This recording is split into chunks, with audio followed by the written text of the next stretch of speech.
Search करिए YouTube पर ready for job और पाइए डेली करंट अफेयर्स के साथ साथ लेटेस्ट गवर्नमेंट जॉब के अपडेट सबसे पहले। रात नहीं ख्वाब बदलता है, मंजिल नहीं कारवा बदलता है, जज्बा रखे हरदम जीतने का, क्योंकि किस्मत चाहे बदले न बदले वक्त ज़रूर बदलता है। नमस्कार दोस्तों, रेडी फॉर जॉब में आप सभी का स्वागत है और आज हम देखेंगे जनवरी 2019 के सभी महत्वपूर्ण करंट अफेयर्स के क्वेश्चन आंसर। यदि आप पूरा वीडियो देख लेते हैं तो मैं गारंटी के साथ कहता हूं कि कम से कम 90% क्वेश्चन आंसर आपको आसानी से याद हो जाएंगे, क्योंकि मैं आखिरी पर क्विज करता हूं जिससे क्वेश्चन आंसर याद होने में आपको बहुत ही आसानी मिलती है। तो चलिए आज का सबसे पहला क्वेश्चन हम देख लेते हैं। आज का सबसे पहला क्वेश्चन है, केंद्र सरकार ने जनरल कैटेगरी के लोगों को आर्थिक आधार पर कितने प्रतिशत आरक्षण देने की घोषणा की? पहले क्वेश्चन का बी ऑप्शन सही है, 10%।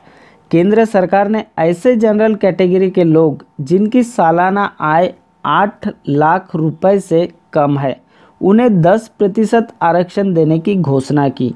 अभी तक केवल एससी को 15% आरक्षण दिया जा रहा था, एसटी को 7.5% आरक्षण दिया जा रहा था और ओबीसी को 27% आरक्षण दिया जा रहा था, लेकिन अब जनरल कैटेगरी के लोगों को भी 10% आरक्षण दिया जाएगा। दूसरा क्वेश्चन है, भारत ने ऑस्ट्रेलिया में कितने वर्षों बाद टेस्ट सीरीज जीती? दूसरे क्वेश्चन का ए ऑप्शन सही है, 72 वर्ष बाद। पहली बार ऑस्ट्रेलिया की ज़मीन पर भारतीय टीम ने 4 मैचों की सीरीज 2-1 से जीत ली और यह जीत भारत को 72 वर्षों के बाद मिली। इसी के साथ भारतीय टीम ऑस्ट्रेलिया में सीरीज जीतने वाली एशिया की पहली टीम बन गई। अब तक इंडियन टीम ने 8 से अधिक देशों में टेस्ट सीरीज जीतकर दुनिया की चौथी गौरवशाली टीम बनने का गौरव भी हासिल कर लिया। तीसरा क्वेश्चन है, भारतीय रेलवे ने कुंभ मेले में आ रहे श्रद्धालुओं के मार्गदर्शन के लिए किस नाम से मोबाइल ऐप लॉन्च किया? तीसरे क्वेश्चन का डी ऑप्शन सही है, रेल कुंभ सेवा। प्रयागराज उत्तर प्रदेश में 15 जनवरी 2019 से कुंभ मेले का आयोजन किया जा रहा है और यह पहुंचने वाले श्रद्धालुओं को यात्रा में किसी भी प्रकार की कठिनाई न हो, इसलिए भारतीय रेलवे ने रेल कुंभ सेवा नामक मोबाइल ऐप लॉन्च किया। आपको पता होना चाहिए कि भारत में 4 जगह कुंभ मेले का आयोजन होता है, जिसमें सबसे पहला प्रयागराज उत्तर प्रदेश, दूसरा हरिद्वार उत्तराखंड, तीसरा नासिक महाराष्ट्र और चौथा उज्जैन मध्य प्रदेश में कुंभ मेले का आयोजन किया जाता है। चौथा क्वेश्चन है, हाल ही में सशस्त्र सीमा बल का महानिदेशक किसे नियुक्त किया गया है? चौथे क्वेश्चन का ए ऑप्शन सही है, कुमार राजेश चंद्र को। इनके पहले एसएसबी देवाल सशस्त्र सीमा बल के महानिदेशक थे।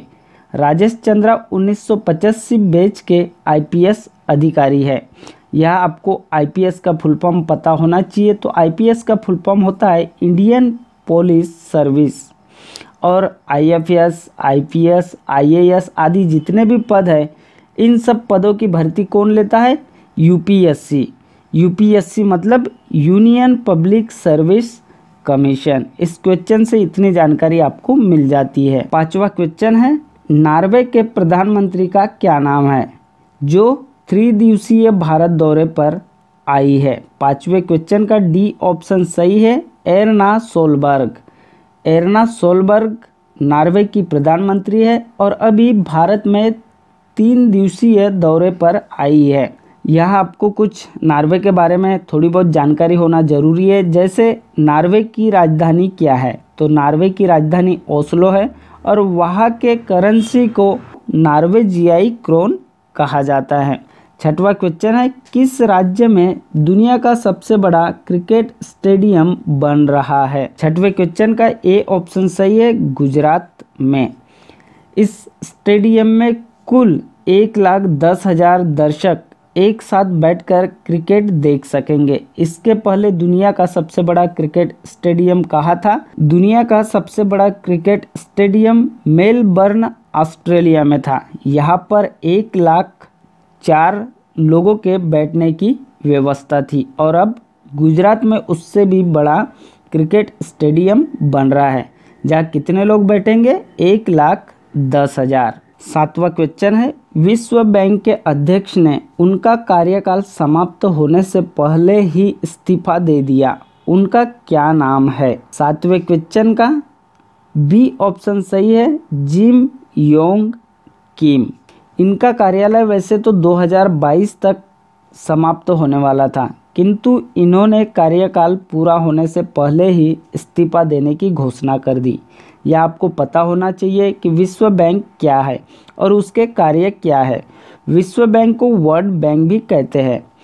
यह संयुक्त राष्ट्र की विशिष्ट संस्था है और इसका मुख्य उद्देश्य सदस्य राष्ट्रों को पुनर्निर्माण और विकास के कार्यों में आर्थिक सहायता देना है। इसका मुख्यालय वाशिंगटन डीसी में है और इसकी स्थापना जुलाई 1944 में की गई थी।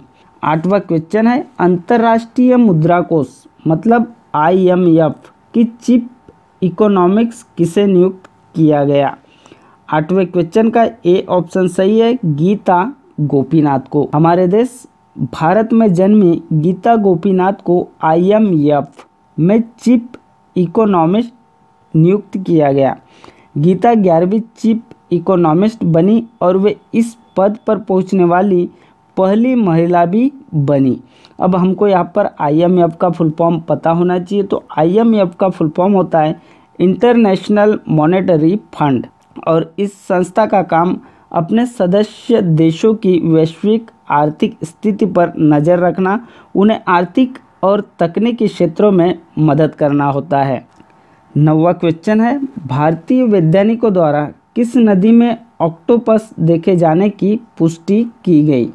9वें क्वेश्चन का डी ऑप्शन सही है, नर्मदा नदी में। नर्मदा को वैसे रेवा नाम से भी जाना जाता है। नर्मदा नदी का उगम स्थान अमरकंटक पर्वत को माना जाता है और यह जगह कहाँ पर है? यह जगह MP में स्थित है। 10वां क्वेश्चन है, प्रधानमंत्री नरेंद्र मोदी ने हाल ही में डोलाई थाबी बैराज परियोजना कहाँ शुरू की? 10वें क्वेश्चन का डी ऑप्शन सही है, मणिपुर में। मणिपुर की बात निकली है तो थोड़ी सी जानकारी मणिपुर के बारे में भी होना जरूरी है। जैसे मणिपुर की राजधानी क्या है? मणिपुर की राजधानी इम्फाल है। वहाँ की राजभाषा मणिपुरी है। वैसे मणिपुर का अर्थ भी बहुत ही सुंदर निकलता है। मणिपुर का मतलब होता है आभूषणों की भूमि और मणिपुर 7 केंद्र शासित प्रदेशों में से एक है। इसके पहले वीडियो में मैंने 7 केंद्र शासित प्रदेश आपको बताए थे। मणिपुर के अभी CM N वीरेन सिंह है और राज्यपाल नजमा हेपतुल्ला है। तो इतनी जानकारी इस क्वेश्चन से हमें यहाँ मिल जाती है। उम्मीद है आपने ध्यान से क्वेश्चन आंसर जरूर देख लिए होंगे। अब हम करेंगे क्विज। क्विज में 5 सेकंड का समय आपको मिलेगा। 5 सेकंड में आपको क्वेश्चन का आंसर देना है। यदि आप क्वेश्चन का आंसर नहीं दे पाए तो क्वेश्चन का आंसर मैं दूंगा। क्विज का सबसे पहला क्वेश्चन है, केंद्र सरकार ने जनरल कैटेगरी के लोगों को आर्थिक आधार पर कितने प्रतिशत आरक्षण देने की घोषणा की?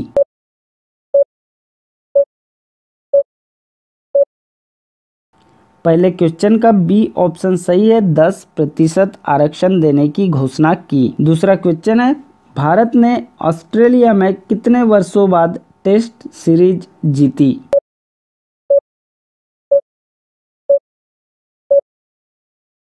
दूसरे क्वेश्चन का ए ऑप्शन सही है, 72 वर्ष बाद।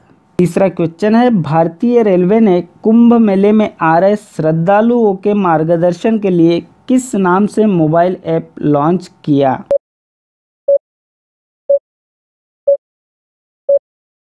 तीसरे क्वेश्चन का डी ऑप्शन सही है, रेल कुंभ सेवा। चौथा क्वेश्चन है, हाल ही में सशस्त्र सीमा बल का महानिदेशक किसे नियुक्त किया गया है?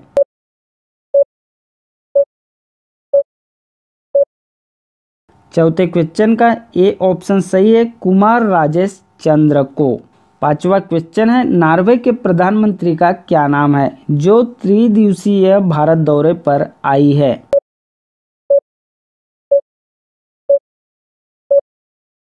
5वें क्वेश्चन का डी ऑप्शन सही है, एरना सोलबर्ग। 6वां क्वेश्चन है, किस राज्य में दुनिया का सबसे बड़ा क्रिकेट स्टेडियम बन रहा है?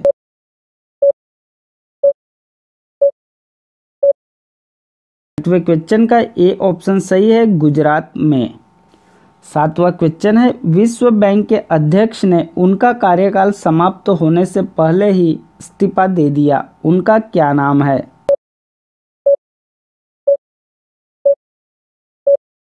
7वें क्वेश्चन का बी ऑप्शन सही है, जिम योंग किम ने। 8वां क्वेश्चन है, अंतर्राष्ट्रीय मुद्रा कोष IMF की चीफ इकोनॉमिस्ट किसे नियुक्त किया गया?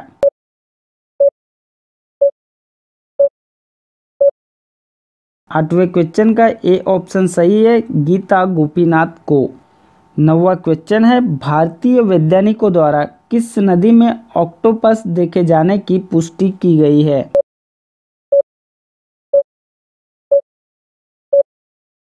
9वें क्वेश्चन का डी ऑप्शन सही है, नर्मदा नदी में। 10वां क्वेश्चन है, प्रधानमंत्री नरेंद्र मोदी ने हाल ही में दोलाई थाबी बैराज परियोजना कहाँ शुरू की?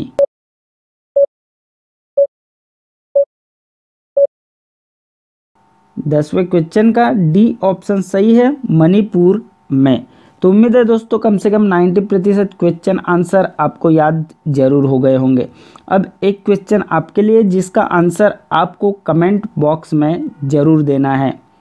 तेलंगाना के मुख्य न्यायाधीश कौन बने? आपको इस क्वेश्चन का आंसर कमेंट बॉक्स में जरूर देना है।